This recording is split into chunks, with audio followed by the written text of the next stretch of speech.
చూసినామో వాళ్ళ హైదరాబాద్ భాగ్యనగర్ కూడా రేవంత్ రెడ్డి గారి ప్రభుత్వం సొంత ఆస్తులు అన్నదమ్ములు వంచుకున్నట్టు వీళ్ళు కష్టపడ్డ ఆస్తులు అన్నదమ్ములు వంచుకున్నట్టు రేవంత్ రెడ్డి గారు ఓవేసీ కుటుంబం ఇద్దరు కలిసి హైదరాబాద్ పంచుకునే ప్రయత్నం చేశారు, విభజించే ప్రయత్నం చేశారు. ఎంఐఎం పార్టీకి ఒక ఏరియాను గుత్తా రాసిచ్చి మీరు దీన్ని దున్నుకోండి, మీరు సంపాదించుకోండి, కబ్జాలు చేయండి, దొంగదందాలు చేయండి, లంగదందాలు చేయండి, ఇతర దేశ ఉగ్రవాళ్ళకు స్థావరాలు ఇవ్వండి, మీరు చేయరని దండంతా చెయ్యండి అని చెప్పి ఇలా ఎంఐఎం పార్టీలకు ఒక ఏరియా రాయించిండు రేవంత్ రెడ్డి గారు. ఇలా అదే ఇలా కాంగ్రెస్ పార్టీకి మరణ శాసనం కాబోతుందని గుర్తుంచుకోవాలి రేవంత్ రెడ్డి గారు. ఎస్ బరాబర్ జిహెచ్ఎంసీ ఎన్నికల్లో ఏవైతే మూడు కార్పొరేషన్ చేసినవో ఒక ఎంఏ పార్టీకి రాసిచ్చి ఇంకా 2 మేమే గెలుస్తామని చెప్పి రేవంత్ రెడ్డి గారు వాళ్ళ కాంగ్రెస్ పార్టీ విరగుతున్నది. సవాల్ లేదు. అలా అక్కడ చెప్తున్నాం, బరాబర్ జాబ్తా చెప్తున్నాం. హైదరాబాద్ లో కూడా ఇలా కాషాయ్ జెండాన్ని ఎగిరేయడానికి తెలంగాణ రాష్ట్ర వ్యాప్తంగా ఇలా భారతీయ జనతా పార్టీ కార్యకర్తలు కసితో ఉన్నారు, ఇలా ఆతృతతో ఉన్నారు. ఎప్పుడు హైదరాబాద్ లో నోటిఫికేషన్ వస్తుంది, ఈ 3 కార్పొరేషన్లలో కూడా కాషాయపు జెండా రెప్పరెప్పలాడే అద్భుత సన్నివేశాన్ని రేవంత్ రెడ్డికి చూపెట్టాలి, ఓవైసీ కుటుంబాన్ని చూపెట్టాలని చెప్పి ఇలా భారతీయ జనతా పార్టీ కార్యకర్తలందరూ కూడా రామచంద్రరావు గారి నేతృత్వంలో ముందుకొస్తున్న విషయాన్ని రేవంత్ రెడ్డి గుర్తుంచుకోవాలి. అలా గింత మూర్ఖత్వమా?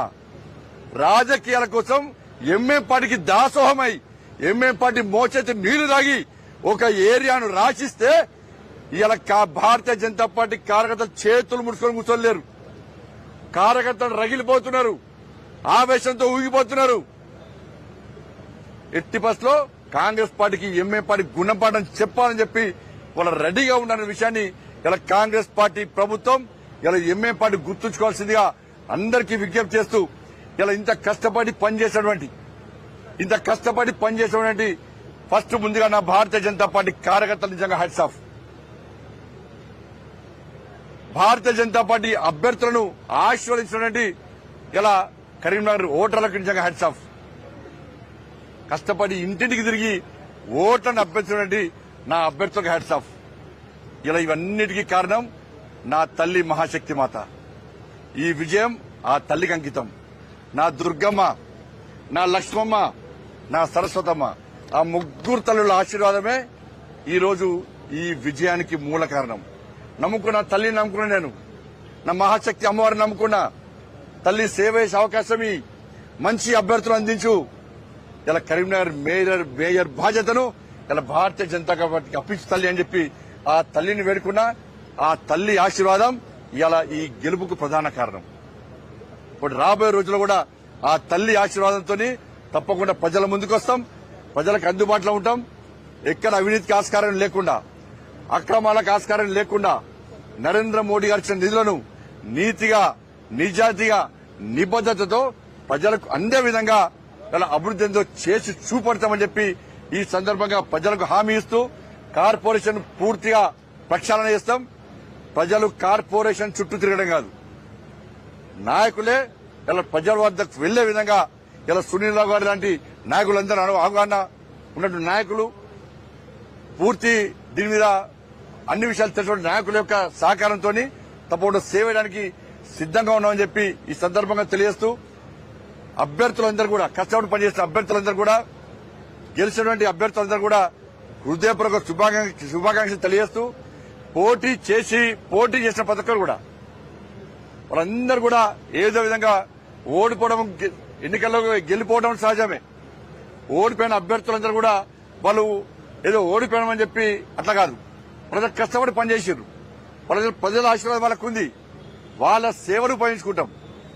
ఎవరికైతే టికెట్ రాక పార్టీ కోసం, పార్టీ అభ్యర్థుల కోసం మాకు టికెట్లు ముఖ్యం కాదు, మాకు పదవులు ముఖ్యం కాదు, మాకు పార్టీ నిర్ణయమే శిరోధార్యం, పార్టీ కోసం పనిచేస్తాం, పార్టీ ఆదేశం ఏది ఇస్తే దానికోసం పనిచేస్తామని చెప్పి పోటీ నుంచి విరమించుకొని ఇలా అభ్యర్థుల గెలుపు కోసం పనిచేసారో ఆ కార్యకర్తలు కూడా ఎక్కడ కూడా వాళ్ళ ఇబ్బంది కానీ వాళ్ళని రాజకీయ పరంగా కానీ ఏదో రకంగా వాళ్ళు ఆదుకునే ప్రయత్నం చేస్తాం.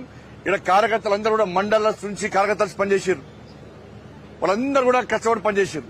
ఏది ఆశించి పనిచేయలే, వాళ్ళు ఏ లాభం కోసం పనిచేయలే, పార్టీని గెలిపించాలి, కరీంనగర్ అభివృద్ధి చేసుకోవాలని లక్ష్యంతో పనిచేసారు. కాబట్టి వాళ్ళందరూ కూడా కలిసిమెలిసి మేము రాబోయే రోజు ముందుకు పోతాం, అందరు కార్యకర్తలు ఆదుకుంటామని చెప్పి ఈ సందర్భంగా తెలియజేస్తూ, ముఖ్యంగా మా మీడియా మిత్రులందరూ కూడా నిజంగా మీ అందరూ కూడా నిజంగా శిరస్సు దండలు పెడుతున్నామన్నా. ఇలా మా కష్టంగా మీరు చూసిర్రు, మా ఆతృతను మీరు గమనించారు, మా ఆవేదన మీరు తెలుసుకున్నారు, మా లక్ష్యాన్ని ఏందో మీరు గుర్తించారు. మీరు కూడా అభివృద్ధి కావాలి కరీంనగర్ అని చెప్పి ఒక ఆలోచనతో మాకు సహకరించారు. ఎక్కడ కూడా ఏ రోజు మా వ్యతిరేక వార్తలు పెట్టలే. చిన్న చిన్న ఇబ్బందులు వస్తే మీరు భరించారు. కాబట్టి నిజంగా మీ అందరు కూడా హ్యాట్స్ ఆఫ్ అన్న. ఈ కరీంనగర్ అభివృద్ధిలో ఇలా మా గెలుపులో మీ ప్రధాన భూమిక మీది. మీ లక్ష్యము, మీ ఆలోచన కరీంనగర్ అభివృద్ధి జరగాలని చెప్పారు. వాస్తవాలు గ్రహించి మీరు మమ్మల్ని అభ్యర్థులను ప్రోత్సహించే ప్రయత్నం చేశారు. మీ అందరు కూడా మీడియా యజమానులకు కూడా హృదయపూర్వక ధన్యవాదాలు తెలియజేస్తూ, మా పూర్తి స్వేచ్ఛనిచ్చినటువంటి మా జాతీయ నాయకత్వానికి, భారతీయ జనతా పార్టీ జాతీయ నాయకత్వానికి, మా రాష్ట్ర అధ్యక్షులు రామచంద్ర గారికి, ఇతర రాష్ట్రాల నుంచి ఇన్ఛార్జ్ గా వచ్చి అనేక విధాలమైన ప్రోత్సహించినటువంటి నాయకులందరూ కూడా హృదయపూర్వక ధన్యవాదాలు తెలియజేస్తూ, తప్పకుండా రాబోయే రోజు ముందుకు వస్తాం. మళ్ళీ చెప్తున్నా, మ్యాజిక్ ఫిగర్ దాటింది మరి. ఇంకా అద్భుతాలు చూడబోతారు మీరు. అవి చూసిన తర్వాత మళ్ళీ మాడతాం. ధన్యవాదాలన్నా.